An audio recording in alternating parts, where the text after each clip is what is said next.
विजयनगर साम्राज्य के पास ही एक राज्य था जिसमें कल्लू नाम का पहलवान रहता था। उसका जैसा नाम था वैसे ही उसके गुण थे। कल्लू पहलवान के हाथ पैर हाथी जैसे मोटे और कद करीब 7 फीट और रंग काला था। अच्छे अच्छे पहलवान भी कल्लू के नाम से थर थर कांपते थे, क्योंकि कल्लू की एक ही पछाड़ अच्छे अच्छे पहलवानों की पसलियां तोड़ देती थी। जिस राज्य में कल्लू रहता था उसमें कोई भी ऐसा पहलवान नहीं था जो कल्लू से मल्ल युद्ध कर सके। धीरे धीरे कल्लू को अपनी शक्ति का अत्यधिक अभिमान हो गया था। कल्लू ने विजयनगर साम्राज्य के बारे में सुन रखा था। वह चाहता था कि विजयनगर जाकर वह अपनी ताकत का लोहा मनवाए। कल्लू दम भरता हुआ विजयनगर में आया और वहां लोगों को मल्ल युद्ध की चुनौती देने लगा, लेकिन किसी भी नागरिक में इतना साहस नहीं हुआ कि वह कल्लू से मल्ल युद्ध करे। कल्लू का साहस इतना बढ़ गया कि वह विजयनगर शहर के किले के मुख्य गेट पर जाकर खड़ा हो गया और लोगों को चुनौती देने लगा। धीरे धीरे ये बात विजयनगर साम्राज्य के राजा कृष्णदेव राय तक पहुंची। राजा कृष्णदेव राय ने अपने मंत्रियों और सेनापतियों की सभा बुलाई और उनसे कहा कि हमारे राज्य में ऐसे पहलवान को ढूंढो जो कल्लू को मल्लयुद्ध में हरा सके। राजा ने मंत्रियों और सेनापतियों को एक दिन का समय दिया। दूसरे दिन जब राजा कृष्णदेव राय ने मंत्रियों और सभापतियों से पूछा, क्या हमारे राज्य में कोई ऐसा पहलवान है जो कल्लू को मल्ल युद्ध में हरा सके?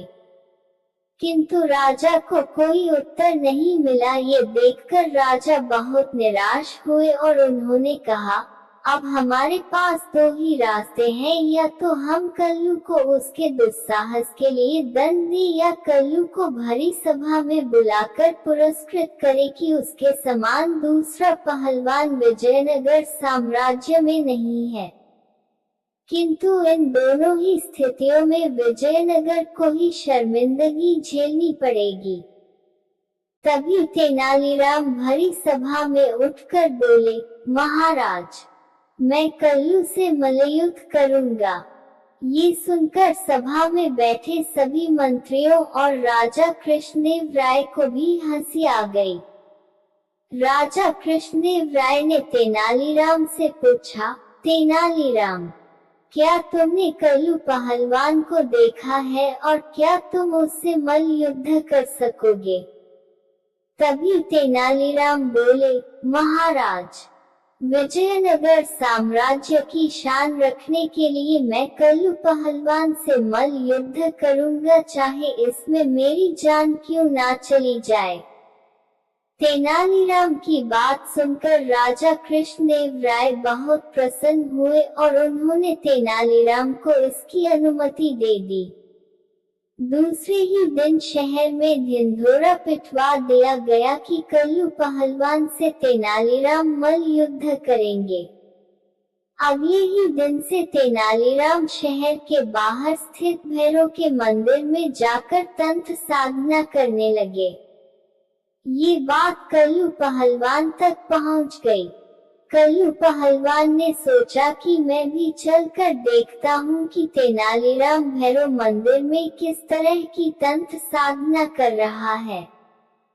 कल्लू जैसे ही भैरवनाथ मंदिर में जाता है तो देखता है कि तेनालीराम भैरवनाथ की प्रतिमा के सामने बैठकर तंत्र साधना कर रहा है और भैरवनाथ से प्रार्थना कर रहा होता है कि किसी भी परिस्थितियों में जीत मेरी ही होना चाहिए।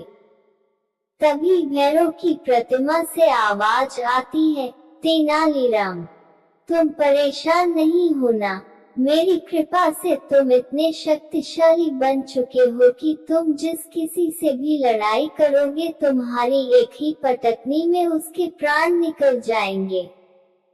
ये देखकर और सुनकर कल्लू पहलवान बहुत ज्यादा डर गया और मल्ल युद्ध के एक दिन पहले ही विजयनगर शहर छोड़कर भाग गया। दूसरे दिन जिस स्थान पर मल्लयुद्ध होना था उस स्थान पर तेनालीराम पहुंच गए, किंतु कल्लू पहलवान नहीं आया। बहुत देर इंतजार करने के बाद भी कल्लू पहलवान के न आने पर तेनालीराम को विजेता घोषित कर दिया गया। ये देखकर राजा कृष्णदेव राय अत्यधिक प्रसन्न हुए। तेनालीराम को एकांत में ले जाकर पूछा, तेनालीराम, तुमने ये सब कैसे किया? कोर्ट।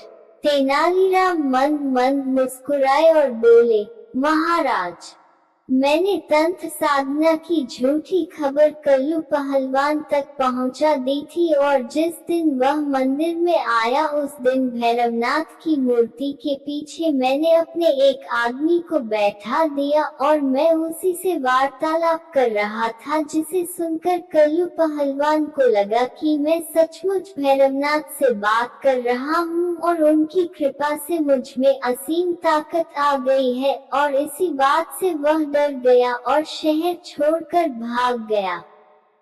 कोर्ट।